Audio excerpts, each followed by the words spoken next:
I'm here tonight with Matt Scarfo, a human movement specialist and corrective exercise extraordinaire. Matt, how are you doing today? I'm doing well. How are you? Doing pretty well. It's 8 p.m. over in our time zone in the Eastern time. Today, what have you done so far for your health and performance?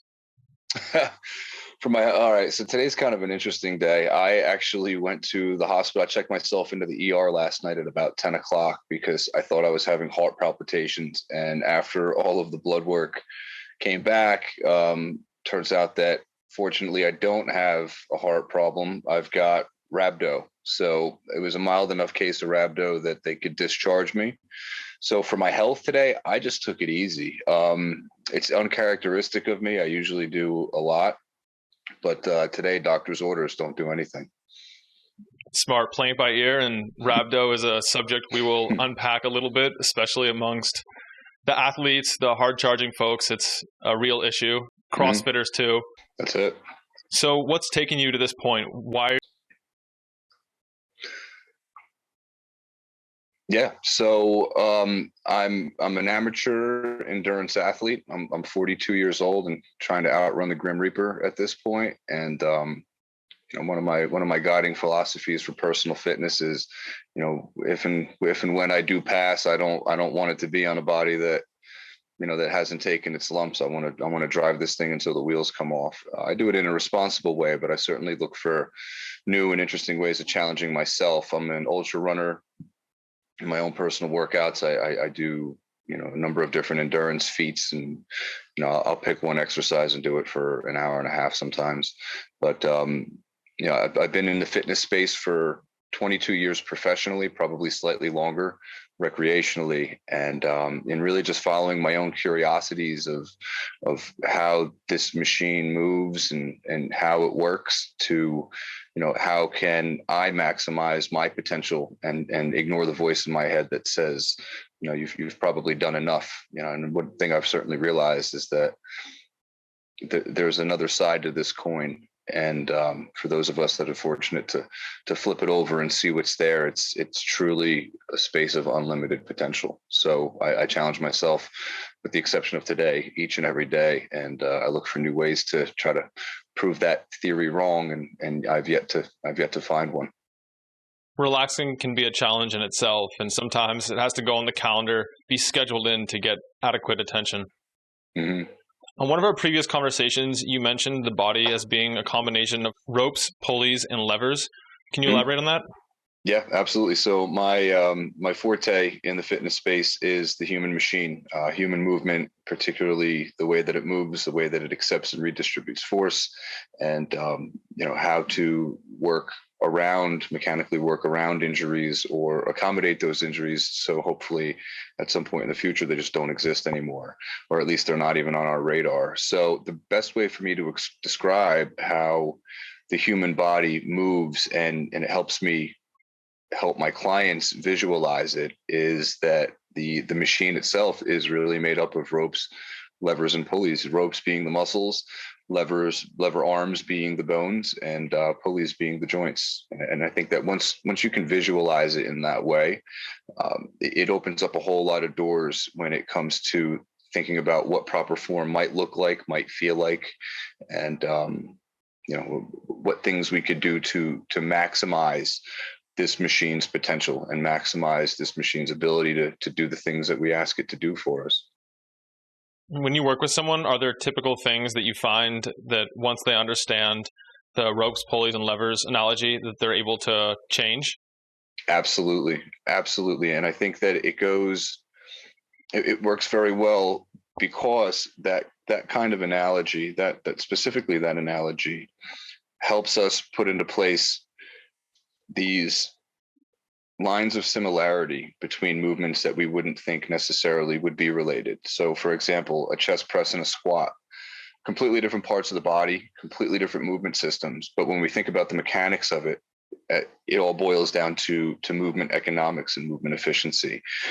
So, when we line up and we do, for example, a bench press, we want to make sure that in most cases our wrist is directly over our elbow and that our forearm stays perpendicular to the ground, no matter which way we're looking at it. Because this way we're generating force parallel and in direct opposition to the force vector to gravity, as opposed to having too narrow of a grip and wasting some energy trying to bend the bar, or if we have too wide of a grip, we're inevitably wasting some energy to stretch the bar. And the same is true for squats. When we line up for a squat and we press off of the ground, we want to produce force that's in direct opposition to gravity. So in that case, we really want to put a lot of effort, in most cases, of keeping the knee over the ankle, for that matter, the knee over the heel. So this way, when we're driving up, the equal and opposite force is driving straight down. And if there's any mismatch, if the knees are too far forward, then the same as the bench press, we're wasting some energy trying to compensate for balance and compensate for the less than ideal movement economics of it. So there certainly is some crossover. There certainly is some congruence between our presses, in our lifts and our pulls and so on and so forth. And when we visualize it in terms of ropes, levers, and pulleys, it kind of takes the mystique out of it. It brings it down to a digestible strata, so we can visualize it more easily without thinking of muscles and muscle fibers and organelles and joint capsules, so on and so forth. So it certainly does help clients understand, especially the visual learners. It helps them understand the concepts in which that we were designed to move around. Also sounds like it would increase your max squat or bench press in this case, and at the same time reduce the likelihood that you'll get an injury. That's the point. Absolutely. So let's backtrack a little bit. You mentioned rhabdo. What is rhabdo, and how did it come into play with your current training routine? Mm-hmm. So the way that I understand rhabdo, I'm not a doctor, but it's basically when the skeletal muscle of our bodies has been traumatized some way to a point that it's breaking down, and our body's got to absorb it and do something with it. And we can get rhabdo from a number of different ways. It's either blunt force trauma, if you fall off of a ladder, if you had a bad experience and a couple of dudes were hitting you with a bat in your legs, that something's got to happen to that damaged tissue, and it needs to get reabsorbed into the body. But that's not really what our kidneys really want to do, and it's particularly stressful on the kidneys. Often, when it reaches a severe point, it's by way of the kidneys that we learn that there might be an issue. Sometimes some people explain it as they went to the bathroom and it looked like they were urinating coffee or Coca-Cola. It's extremely dark. It shows that the kidneys in the body is under stress. In my case, that wasn't it at all. The indicators of rhabdo came through, and you could also get it from overexertion, beating the hell out of muscles, overtraining muscles. And it's, depending on the person, it certainly takes a lot of effort to be able to do that. It's hard to do by accident. We found out about it. The doctor in the ER found out about it by way of my blood work. And my inflammation markers were through the roof, among a number of other ones. And she came down and she said, your blood work looks fantastic, except for, you've got signs of rhabdo here, and these numbers aren't so terrible that we need to keep you, but you need to take a day off. Specifically, she said you should consider your age when you consider your workouts. And I told her that, with all due respect, ma'am, that's probably going to be the very last thing I do. But if it makes you happy, I'll take tomorrow off. And she says that doesn't, but that's today, and that's what I'm doing. I'm kind of being a little silly about it too. I mean, obviously, if I feel like something's off tomorrow and things don't feel right or look right, then I'll obviously seek another medical professional's attention. But the way that I feel, I think I should be all right tomorrow. And is there any one particular biomarker? I know that when I was overtraining, I went to the doctor one day and got blood work done, and a measure called creatinine was through the roof, and it was because I had trained just before then. And then I came back a couple days later after having not trained, and lo and behold, my elevated risk of heart attack had completely dropped off. So what was in your case? It was certainly the creatinine. I believe that was a different panel that they ordered, but there was a number of other indicators, and I don't want to misspeak. There are a number of other indicators in there that show that the body is under stress and that muscle is being catabolized at that point and trying to be reabsorbed. But I'll tell you what was interesting.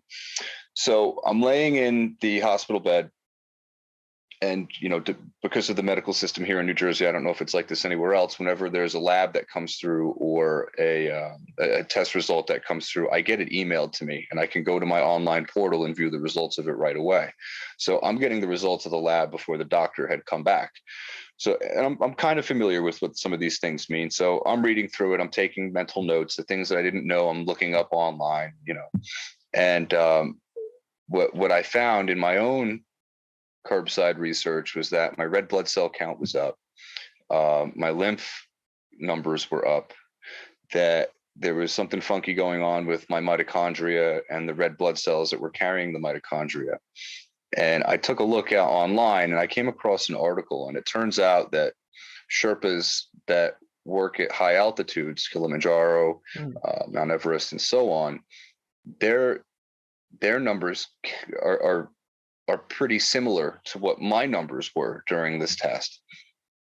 And I found it interesting. And I also found it a little self-flattering that I do a lot of training with an elevation mask, an oxygen deprivation mask. And the last workout I did was on Saturday, and it was about an hour and 15-minute run. And I had the oxygen deprivation mask on. I'd say probably half of my workouts I use with it.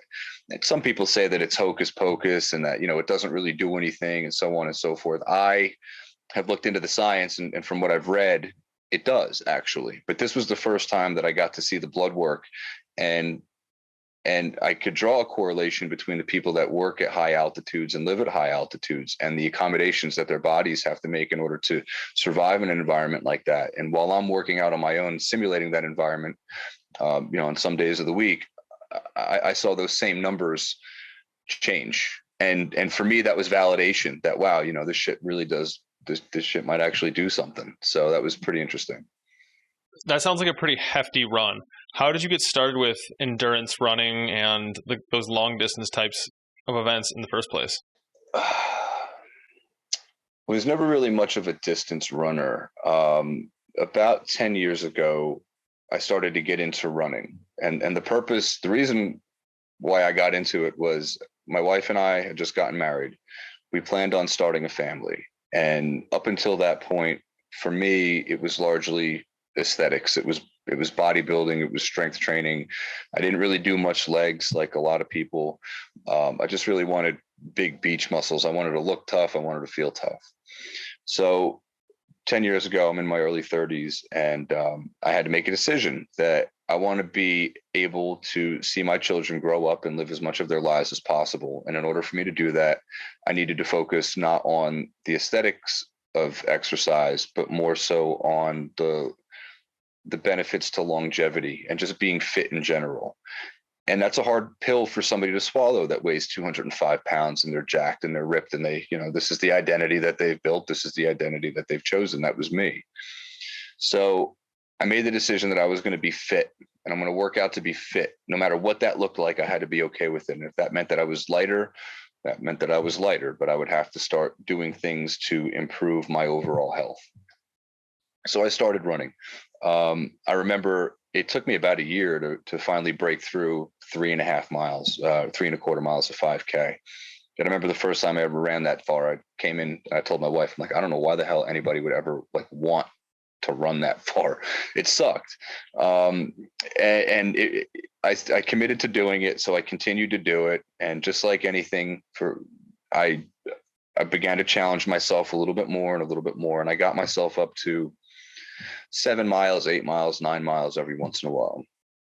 And this, kind of accumulated throughout the years. Now, last year, I'm over here in New Jersey. They've certainly protracted the shutdown here in New Jersey, for better, for worse, for right or wrong. But I had to shut my business down back on March 15th of last year as a result of the executive order that, gyms, restaurants, basically all non-essential stuff just had to stop. 2 weeks to flatten the curve. About a month and a half later, myself and all the other business owners in New Jersey were starting to get a little antsy. We weren't getting much guidance as to what we would need to do and what things would look like once we were able to reopen. And there was no indication when we'd be able to reopen. It was just, sit tight. So the business that I owned was in Morristown, New Jersey, which is about 56.4 miles away from Trenton, New Jersey. And one night, it was actually one night, it was a Sunday night at dinner. I looked up at my wife while we were eating and I said, you know what? I think I'm going to run to Trenton tomorrow. She's like, you're out of your freaking mind. So, you know, we talked about it. I was completely, I didn't prepare for it much. I didn't train for it. Just kind of threw the Osprey pack on my back with a couple of bars and drove to the gym at 4:00 in the morning and set out to head down there. And it wasn't really a matter of the distance. It was really more the theatrics of it. I wanted to bring attention to the cause, and I successfully did that. I mean, a couple of news stations picked it up, state newspaper picked it up. So it took me about 12 and a half hours, and I got my rocks off on it. I thought it was incredible. You know, I hit a wall or two along the way. I got through those walls. That was a sense of victory and a sense of accomplishment for me. And you know, I got the itch. It was a cool thing. A month later, that was April 28th. A month later, May 23rd, I packed my bags and I ran from my house here in Northwest New Jersey, and I set out to run down to Washington, D.C. You know, I'll save the conversation I had with my wife for another time, but needless to say, she was a little surprised by that. But it ended up being 411 kilometers. I think it was like 251 miles. Took me about 9 days. Not having been a distance runner before, longest I ran was, you know, just a month ago.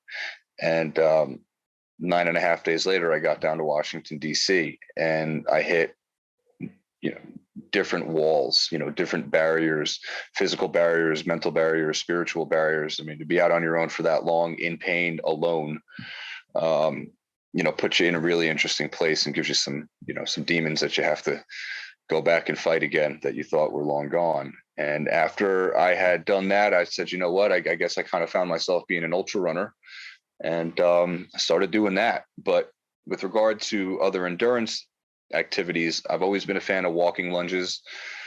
When I had the gym, I would do walking lunges on the treadmill to see how long I could do them for. And at one point I got to about a half a mile and I liked it. So I took it outside and started doing, you know, a couple of kilometers of walking lunges at a time. And I got into that. I got into really enjoying finding the headspace, that meditative headspace that you need to find in order to do repetitive, physically arduous tasks for an extended period of time. And I like that. So that really struck a nerve with me. That really turned me on to really grasping that now as, I guess, a part of my identity as bodybuilding and strength training was before I started running 10 years later. It seems that endurance activities and ultra running kind of found me. You mentioned hitting a wall, and for a lot of us, myself included, I know that wall wouldn't even take a marathon. It wouldn't even take a half marathon. It would happen before that. And when you're running a marathon a day for 9 days or more, how do you manage to overcome all those obstacles between you and DC? That's a great question. So it is all relative, right? And for me, that wall was that 5K that I was talking about for a while. And when I finally got it, I felt like I stopped just short of that wall. I didn't attempt to climb it. I felt like that wall was just after 5K. For some people, it's 1 mile. For other people, it's, you know, 250 miles, right? For Courtney Dauwalter, God knows what it is for her. After running came out to be 9 marathons in 9 days, it only took me a couple of days to realize that there's people out there that shit all over that, right? So, you know, it was humbling, but it was mine. I owned it anyway. What I learned, and the way that we did it was, we're coming up on the 1-year anniversary. The way that we did it was I just left with, in my bag, I had all the clothes that I had on me, which was like minimal. I had an extra pair of socks, a very light long sleeve shirt, which was really more of a sunblocker, and a very light hoodie. That was it. And, you know, a life straw, some snacks and stuff. And my wife, every night we would talk, we'd plot out where I would go next. She was home with the kids, and she would say something, for example, that was, you know, I've got a hotel for you at 23 miles and there's another hotel for you at 31 miles. There's nothing in between. So pick. if you pass the first one, you're going to go for the long run, and you got to get to the next one. Otherwise, you're not going to have a place to sleep. So we did that the entire time. I would say things really started to get tough around day 3 or 4. And that's when everything really started to accumulate for me, and I wasn't able to block them out of my head. And I think everybody out there knows what I'm saying to some degree. If you're working out and you feel a twinge, you kind of just bury it in your mind and you keep going. And, whether it goes away or it doesn't, you manage to finish your workout. If it goes away and you're still doing something, you might feel something else, right? Another ache or pain, or, alarm goes off, and you're able to put that out of your mind and keep going. After a period of time, you get tired. You can't push those things out anymore. And the 4 or 5 things that maybe you were able to bury up until this point, you no longer have the strength to keep them buried. So they come back. And we're talking, I've got like 5 toenails that are missing. I had stress fractures in my feet. Tops of both of my feet were black and blue. Looked like I had half a softball underneath my knee. I was taking on water on my knee. I actually considered going to Walmart and grabbing a needle and just draining it myself. But these things accumulate, and you can't get past them. And when the physical body starts to break down, we rely on our mental state to really pull us through, right? In layman's terms, it's like, come on, man, you can do this, one more step, so on and so forth. But there's another level to that. There's, I guess it would be the physical level, the emotional or the mental level, and then the spiritual level. And when you drag yourself through something that is physically painful to the point where your whole body is just screaming and you can't talk yourself through it anymore, what ends up happening is the voices in your head that used to be consoling and friendly, that were saying things like, you got this, man, just take it slow, you'll get there, it's no problem, one foot in front of the other, those voices turn on you. And I think that it suffices to say that, when you think you've hit rock bottom, fucking hold on to your shorts, because this is only getting started.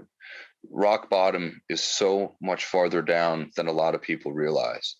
And this voice in your head turns on you and starts saying shit like, you know what, man, you really shouldn't have done this to begin with. Well, actually, first it says things like, you know what, 110 miles is a lot, dude.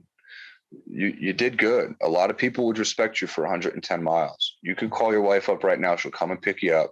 You guys can have a cupcake. You can celebrate. Like, you did all right. And then when you ignore that voice for long enough, it gets mad, at least for me. And it says things like, dude, you're just not cut out for this. Like, what the fuck are you doing? Your body's falling apart. Go to the doctor, go to the hospital. Don't ever think about doing this again. And then you come up to a voice that says, remember the time you did the Spartan race a couple of years ago and you got the DNF? This just isn't your bag, bro. This isn't for you. Give it up. You're not cut out for this. And then layer by layer by layer, you've got to go back and fight all the bosses again that you thought you beat, even ones that I beat when I was a child. Like shit that I didn't even thought that I remembered came back to haunt me. And now I've got to reconcile that again. So what do you do when your body is just decrepit and turned on you, physical pain just everywhere? Your mind is now trying to talk you out of it. And it's saying the shit that only hurts that bad. Nobody knows these things about me. Nobody knows these things about you or anybody else, but you know these things. And that's when they come back to haunt you. So like what happens? I remember being on the side of a road. I'm going to tell you guys a story. I remember being on the side of a road in a town called Bird in Hand, Pennsylvania, middle of nowhere. Okay. Like it's Amish country. So it's nothing but farmland, horse-drawn carriages, and, overalls and flannels. So I'm on the side of a road in Bird in Hand, Pennsylvania, and I'm dragging my feet, literally dragging my feet. I couldn't walk. I was crying hysterically. As a grown man, 41 years old, crying hysterically. Okay. I was hallucinating. I was exhausted. I was tired. And I just remember telling myself, like, this is when the spiritual component of it comes in, wherever your beliefs lie. Something comes in and says, you know what? Let that voice say really whatever it wants, almost as though it's a TV playing in the background. As long as your feet are moving, you're good. Let it play in the background. Let it say whatever it wants.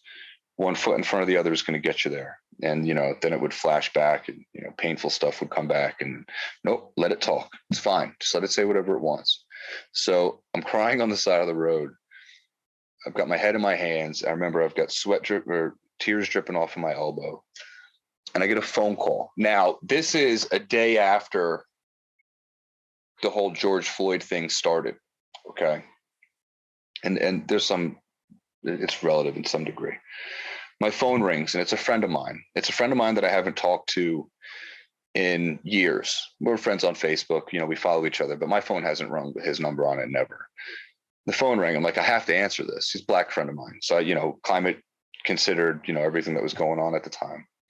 So I pick up the phone and I didn't say anything. I couldn't say anything. I was sobbing. And my friend says to me, he's like, Matt, I want you to know right now that I feel you. And I need to know what you need from me right now. And like, first thing I went through my head, I'm like, how did you know, man? Like, what do you mean you feel me right now? Like, I haven't talked to you in forever. He's like, I feel you right now. He's like, don't ask me how, I just know. What do you need from me? And I told him, I'm like, I want you, I need something, man. I want you to pray with me. And, I'm a spiritual person. I'm a somewhat religious person. I use God and universe interchangeably, whatever. I just needed somebody's spiritual attention. So I said, I want you to pray with me, man. He said, that's fine. So I heard him call his son over and he said a prayer and I couldn't stop. I'm like, I haven't cried in front of anybody in forever. I'm sobbing on the phone with this kid. He's like, if you need me, you know where to find me. And he hangs up the phone. From that point forward, now up until that point, I was averaging about 1.6, 1.8 miles an hour for the last 4 or 5 hours. I was limping. I couldn't run. Something happened at that point where the best word I can use to describe what happened, if it were in a single word, would be unencumbered. It was as though I was unencumbered. And from going from 1.4, 1.6 mile an hour average, I ran to the next hotel, which was about 11 miles away, at an average of 7.2 with no pain, no nothing. I had 28 pounds of gear on my back. I get to the hotel. I check into the hotel. I'm like, it was about 4:00 in the afternoon. I'm like, I'm just going to eat. I'm going to rest, do some meditation, take an ice bath, like just chill. I get to the hotel. First thing I do when I go into any hotel room, anybody will tell you, I go in the drawer, I take the Bible out and I put it on the counter. Now, I'm not Bible thumping or anything like that. My point is that it's a book, it's a spiritual book. It means a lot of things to a lot of people. And it would be appropriate if I showed this thing some respect. The last time it's seen the light of day was the day it was put in there. So I take the Bible out of the drawer and I put it on the desk. And in the book is a bookmark. So I open the book to the bookmark, and where the hell is this bookmark set? Put in the book of Matthew, chapter 5, which is the Beatitudes, right? The meek shall inherit the earth, yada, yada, yada. And there was, I cried my eyes out while I read the whole chapter. I'm like, this is here for a reason. I felt like Tyler Durden in Fight Club. Like I was already here. And this is what I set up for myself to give myself the boost that I needed. And I'll thank me for it later. So I read the chapter and got my sleep that night. I remember my wife, when I talked to her, she was worried about me. She's like, what's going on? The very last words I told my wife before I left the house, and she'll tell you this. I said, I love you. I said, no matter what I say when I call you, do not come and pick me up. No matter what I tell you when you answer that phone, leave me where I am. The only way I'm coming home is when I get to DC. So, those were her instructions. I knew that she knew that I was in a really bad place at that time. And I know that it hurt her to feel me like that. But in any event, the next morning I woke up bright and early. I ran from Bird in Hand, Pennsylvania to York, Pennsylvania, which I think was about 37 miles away. And I did it in, I don't even know, 9 hours, 10 hours. This is day 5 or 6 or something. Then the following day was like 20 something miles. The following day. So it was just home run after home run. So whatever happened, and I don't know if it was just a matter that I didn't feel like I was alone anymore because my friend called me and I felt like he was on my team, or maybe it was some sort of divine intervention. But the fact of the matter is that the bruises on the top of my feet disappeared and the swelling in my knee had gone. It wasn't swollen. Like I felt like $1,000,000.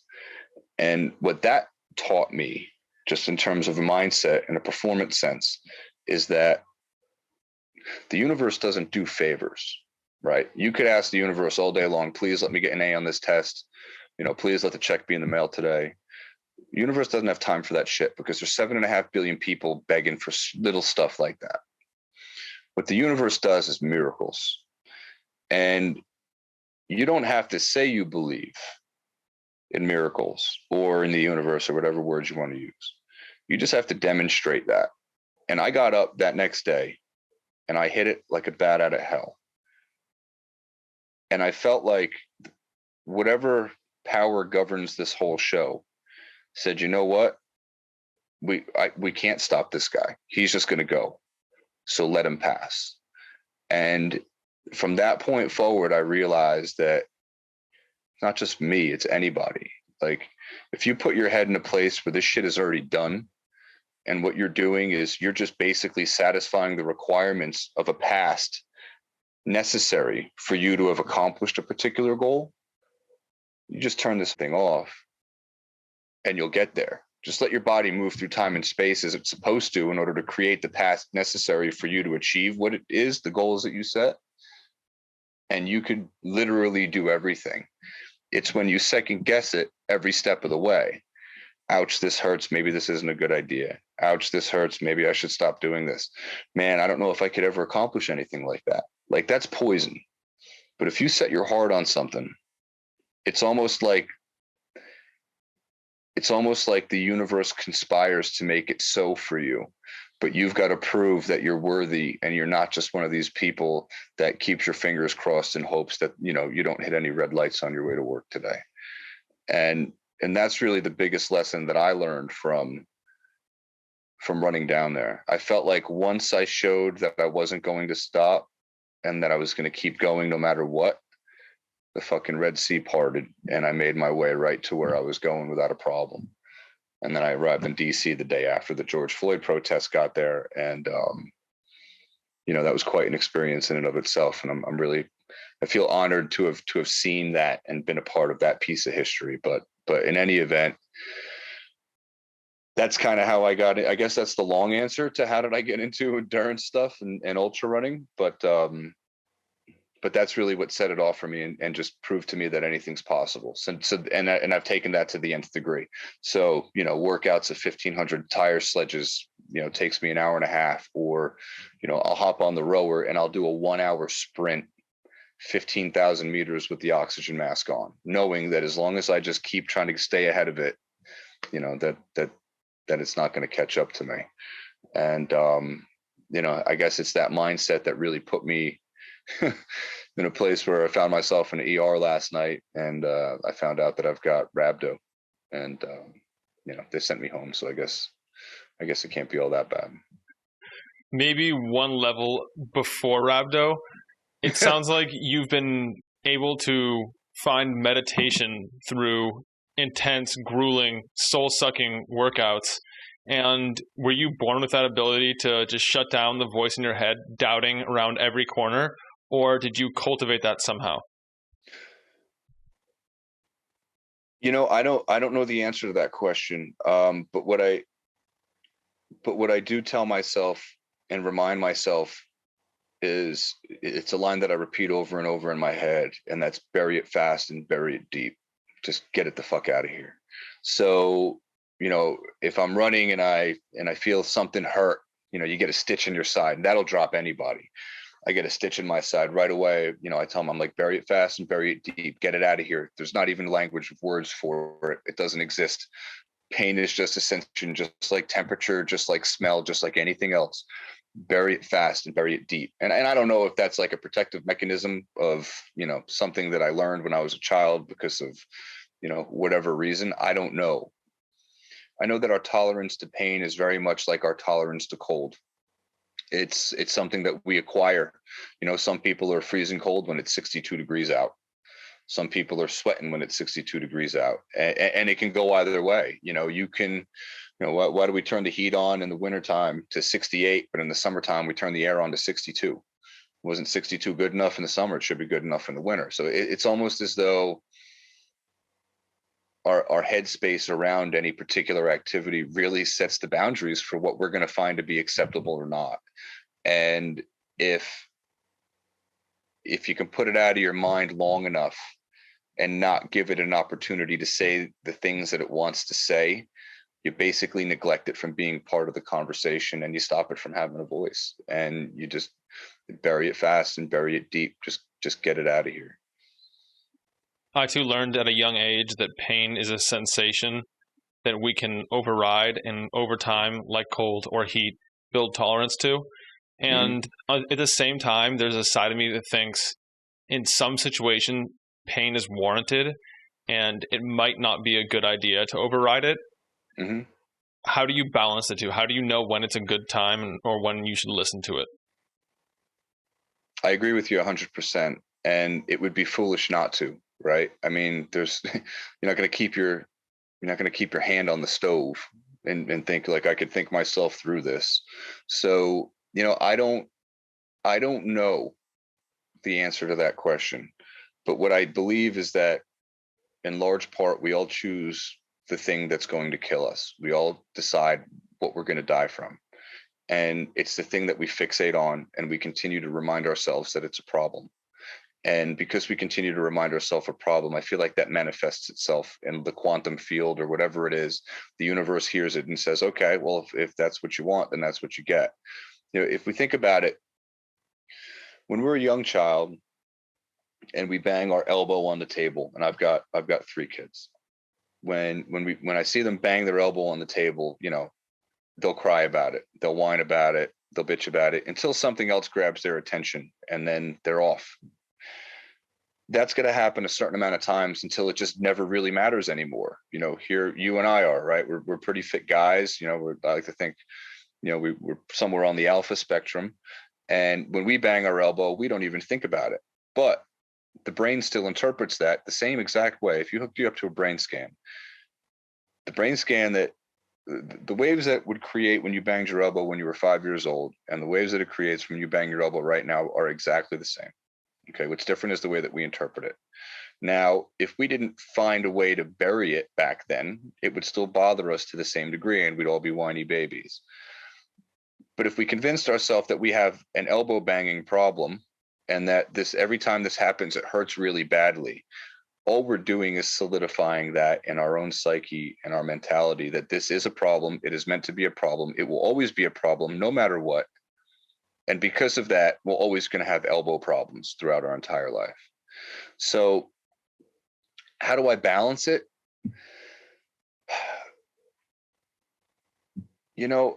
I guess I just use common sense, and I've got a pretty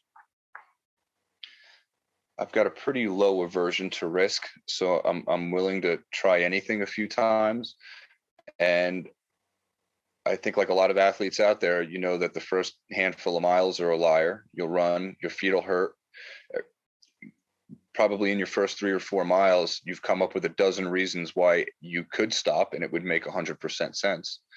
But if you stopped for any one of those reasons, then that's going to stick with you. And the reason why you stopped this time is because your knee hurt.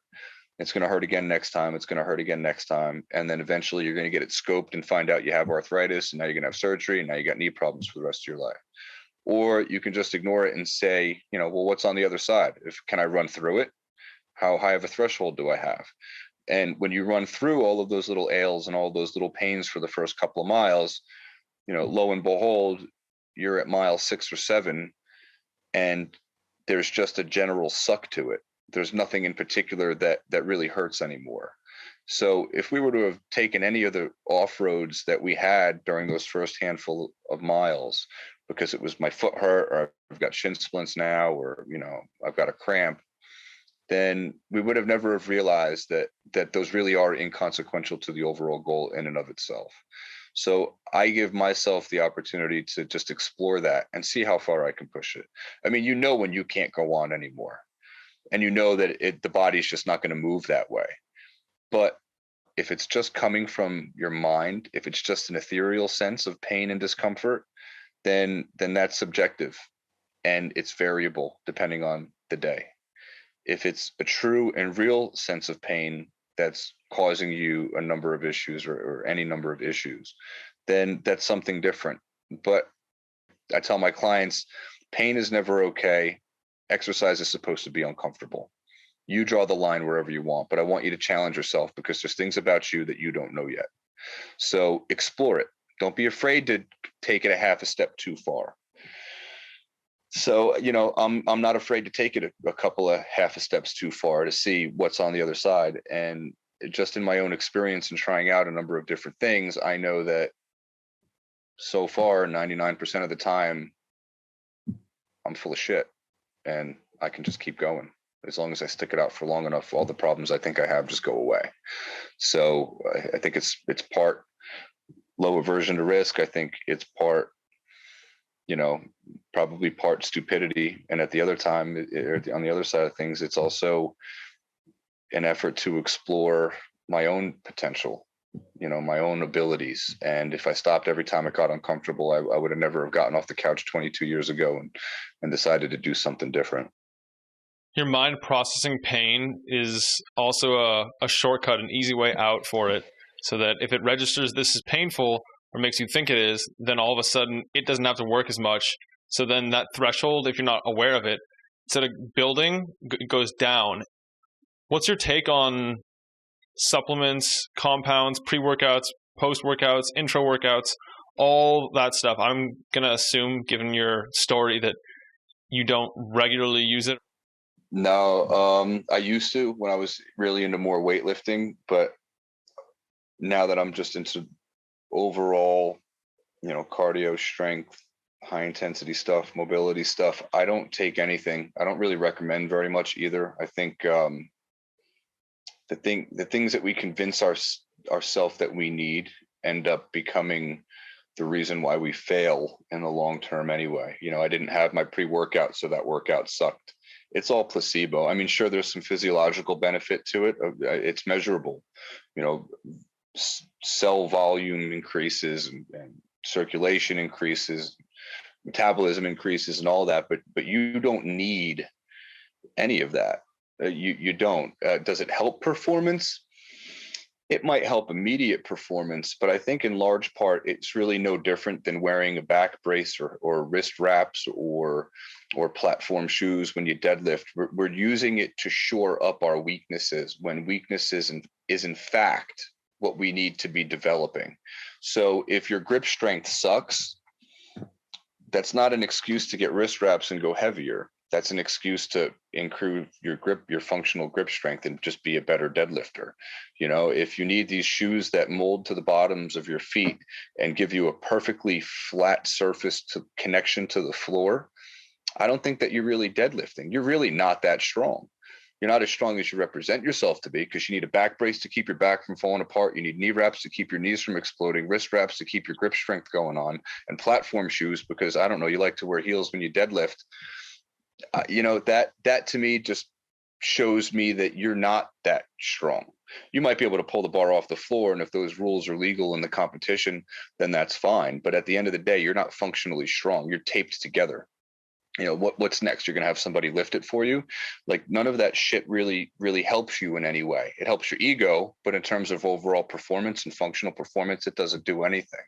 And I think the same is true for pre-workouts and thermogenics and everything else, that, you know, they're making up for your shortcomings when really all you have to do is just pay a little bit more attention or try a little bit harder, spend a little bit more time doing what you need to do, or research and figure out, is there a better way than what I'm doing right now? So when it comes to recommending supplements, there's very few that I recommend. I do recommend that everybody take a high quality multivitamin, everybody, because food just isn't the same as it was back in the early 1900s when we measured the amount of vitamins and nutrients that are in the vegetables and the meats and so on and so forth. Carrots that are grown today are not grown in the same soil that they were grown in 100 years ago. That soil has been raped and pillaged and fertilized since then. So the thing that you're eating sure looks like a carrot, but it's not the same carrot that it used to be. And that's measurable too. We know that for a fact, that these things have a fraction of the nutrient value that they had when the RDA first came up with their bullshit guidelines and put together all these, nutrition facts for us. So multivitamin absolutely helps fill in the cracks. It's not a performance enhancer. It's a lifestyle optimizer. It helps our bodies not stress in order to get the things that it needs to make more human. Another thing I recommend is BCAAs after a particularly arduous strength training workout in particular. The studies show, and there's plenty of it to back it up, that it keeps your body from going into a catabolic state and just gives your body more of the amino acids that it needs to build the muscle, so it doesn't have to rob Peter to pay Paul. Anybody that lifts weights in the gym and has a ridiculously big upper body and skinny ass legs, it's because their body knows that here in my quads, I have this tremendous human protein reservoir that I'm not using. So when you do arms 3 times a week or chest 3 times a week and your diet sucks, even if you are supplementing your crappy protein, what you're doing is you're telling your body, take it from where I don't need it and repurpose it where I do. So you're just shuffling the deck around. You're not building anything. You're just moving the furniture. So BCAAs in part help prevent that from happening in such a large scale, or at least in as much of a degree as it could. And fish oil. I'm a firm believer that fish oil helps facilitate the transport of nutrients in and out of synovial joints and synovial capsules. It also molecularly closely mimics the gray matter in our brain. It's also got measurable heart benefits and, helps keep the blood thin enough to circulate in, adverse situations and things like that. So it's really those 3: fish oils, BCAAs, and a multivitamin. The multivitamin is really the only one that I would categorically recommend. The other 2, it really depends on where the client's at, what their goals are. I would say that there's certainly some subjectivity to that. You prefer branched chain amino acids, BCAAs, over essential amino acids or complete aminos? I prefer whole food completely, but as far as the essential amino acids, I mean, they're essential. But BCAAs, I would say that something in that particular case is better than nothing. If you don't have a diet sufficient to satisfy your machine with the building blocks that it needs during the time of most stress. And that's not, your favorite vanilla flavored whey protein.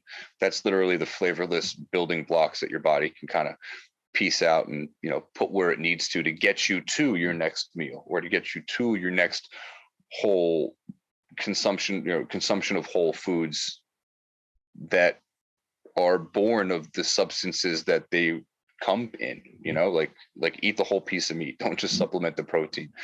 Eat dark leafy vegetables, eat a variety of different fibers and a variety of different fruits and vegetables, so that way you can get all of the pieces as they were intended. We still don't know the things that exist within the foods that our body uses, or the relationships that they have with the other things in the foods. So for us to start picking stuff out of, the vitamin shelf at CVS, we don't know. Trust me when I tell you, you don't know better than nature. You just don't. So go for what nature gives you. Okay. Nature's got it down. Healthy Choice or whatever, your vitamin company doesn't. Pretty much guarantee you that. Yeah. In recent years, I've moved away from isolates and synthetic versions of what I can find naturally. And even including in my training, I've moved away from the wrist wraps, the knee wraps, the special shoes, ditched Yep. all that and figured that maybe on game day it could help for an acute one-off. But if I'm training like this and then I go try and train without it, I can't perform. And ultimately, what's the point of getting really strong in this narrow range of exercise when 99.9% of my life I'm not in that range? That's exactly right. If we're not using all these other things that are commonly used in the fitness sector, what are some of the other tips that you like or ways of boosting performance? Peel it back as far as we can. How are we supposed to move? How are we supposed to eat? How are we supposed to rest? And how are we supposed to breathe? I think that those are really the critical pieces. Cavemen did just fine for tens of thousands of years, eating the whole animal, eating organ meats, eating fermented foods, eating bone broths and things like that. There's 600,000, something crazy, like 600,000 different varieties of edible vegetation on this planet. But 80% of this planet's vegetative intake comes from just 3 of them. So we need to get back to variety. Variety of food, variety of movement. If you look at, I think squatting is very much like swimming. You can take a newborn child and put them in a pool and they'll actually swim. We forget how to swim and then we have to relearn it again. Squatting. I mean, I've got a 3-year-old little girl, and I can tell you when she sits on the floor and she plays, and when she squats on the floor and she plays, she's dead nuts right in a perfect squat. Her weight's back on her heels, her chest is up, her butt is down. Everything is exactly where it needs to be. So I think going back to fundamentals, there's never a bad time to go back to fundamentals. And you ask any professional that when they get bogged down by the minutia and the details of a complicated task or a complicated endeavor, going back to what the textbook says always freaking works. It's basics. We need to stick to the basics. Now we've got shake weights, and now we've got this funky thing that we put on our head and attach to a cable machine so we can do this shit. Like, that stuff is just so unimportant. And to your point before about getting away from the wraps and the straps, and that there's a difference between a one-off kind of thing. I had a conversation with a very good friend of mine about that. He wanted me to critique his deadlift form, and he's got his, he's got the fancy shoes, he's got the belt, he's got the wraps, and I told him, get rid of it, just get rid of it all. Well, I need it. I said, there's a difference between preparation and preparation for a performance. So you want to train everything. You want your grip strength to suffer during your practices. You want your core to have to engage extra hard in order to satisfy those structural requirements of integrity. You want to work out in bare feet. You need those stabilizers. Then when it comes time to just rip one off the floor, you want to deadlift 450. Like, you can do that, and you'll be able to do it a lot easier because you trained without all that fancy stuff. So I agree that, in preparation for an activity, you really want to make it as difficult as you can be, because when the performance comes, you've actually worked on many of the things that are your weakest points. And now when you shore up those weak points and they're already better established, your performance is going to be superior no matter what. So I agree with that. I agree with that 100%. In terms of economy of movement and variety of movement, I was ironically running the other day, and I was thinking about how when I was playing competitive American football and rugby, we would do all sorts of lateral movements and backpedaling and these other different types. And since I stopped, I no longer do that, and I realized that I'm missing out on some of those stabilizer muscles, and different bodily systems are no longer being used. And since you do a lot of running now, but do you do anything for the other systems? So I do. The lunges, that's really just more of a novelty for me. I mean, it is technically a low impact movement. It's a relatively unstable movement. We're moving in the same plane that we would move when we were running, but I don't do it to complement my running. I look at things really in a purely functional sense, that, the best way to get better at running is to run. The best way to get better at sprinting is to sprint. You want bigger arms, you got to work your arms. Sure, there are accessory lifts and exercises that we can incorporate that would help certain inadequacies when it comes to running, but no better than running actually would. So I wear minimalistic footwear. I've got a 0 drop shoe on. I've got them on right now. I've got 2 pairs. They're the only 2 pairs of shoes that I wear anywhere. And I know that having a more complete connection to the ground, which is really where our stability and our support begin. And we've got so many nerve endings in our feet. We've got 33 some odd joints in the feet. For me, allowing those muscles to do their job, allowing the foundation of this structure really to behave in the way that the foundation of the structure was intended, I think allows me to do a lot of other things. One thing I've noticed, actually, I've been wearing these 0 drop shoes for about a year now. What company? Zero, actually. Oh yeah, XERO. I wear the same ones, and I train in them as well. I love them. And they've got an insole that you can put in to give you a couple millimeters. I've got the insoles out. Mm-hmm. They're basically just treads on the bottom of my feet, so they don't get all jacked up, but you can feel everything. Mm-hmm. It took me about a year to adapt to them. It takes time. A lot of time, and it hurts, especially when you use them. You go from not using them at all to using them exclusively. There's certainly an acclimation process. But having that connection to the ground and letting all of those joints and all of those muscles work effectively and in the way that they were intended, I think gives me a whole lot more. One, it gives me a lot more feedback from the ground. I know what my feet are telling me. I know what the ground is telling me. And my brain just naturally has become accustomed to knowing what to do with that information. But it also helps me when I run. It helps me when I do any of the other exercises that I do where, my feet are connected to the ground. But I don't really do anything in order to do anything else. I mean, if it's something that I'm doing, I lunge so I can get better at lunging. I run so I can get better at running. And I tell my clients the same thing, particularly with stretching, as a matter of fact. Arbitrarily stretching is no better than arbitrarily strengthening things. We want to maintain a functional level of fitness. Functional for this decade in our life might mean that the hamstrings have to maintain a certain degree of tension more than they would have to maintain the next decade of our life, depending on what our habits are, and so on and so forth. So really just training the body to do what we want the body to do and nothing else, I think, aids in the economy of movement and also aids in the economy and the use of our time. We're not arbitrarily stretching things. We're not arbitrarily working out things. I'm doing things that pique my interest. I'm making sure that I maintain a balance, a muscular balance, that my movement systems are all in aligned and everything works well for what I need them for right now.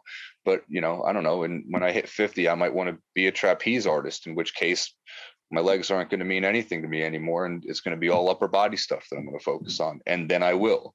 So it's really just focusing on what it is that you want to achieve, what it is that you want to improve, and then doing that over and over again.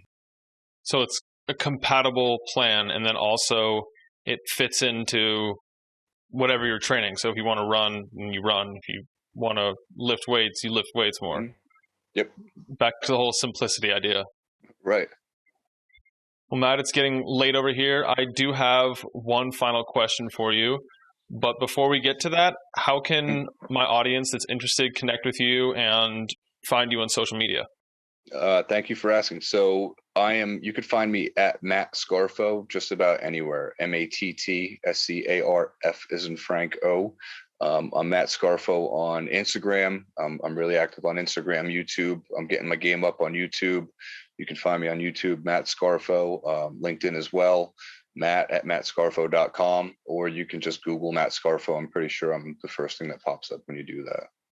Now imagine if we were to take that same idea and erase all educational material from Earth. There's no knowledge, and it's up to you. You get to choose what survives. You get 3 books, teachers, videos, podcasts, lectures, you name it, and that's all that's going to be on Earth. What would you choose? So I'm looking at my bookshelf here, and I would People are going to judge me when I answer this question. There's so much context that this deserves, but the Bible is the first one that absolutely would have to stay, because I don't think it was meant to be interpreted literally in large part. I think there's stories in there that we have only yet begun to comprehend. And I'm not talking about, the walking on water bit, but I think there's a lot of history in there that we don't give it the credit that it deserves. So I'm going to say the Bible. I'm also going to pick The 12th Planet by Zecharia Sitchin. If anybody has read it, they know. You know what? The third one, I'm going to pick the book called Breathe by James Nestor. It's probably one of my favorite books, top 3 favorite books that I've read in the last 5 years. Breathe by James Nestor. He's a really great guy. He's a fantastic author. He's a great researcher. And the information, the anecdotal and experimental information that's in that book, Breathe by James Nestor, I think would serve to benefit every single person on this planet. And furthermore, I think that it's written in such a way that every single person on this planet would enjoy reading it. And no, he's not paying me to say that.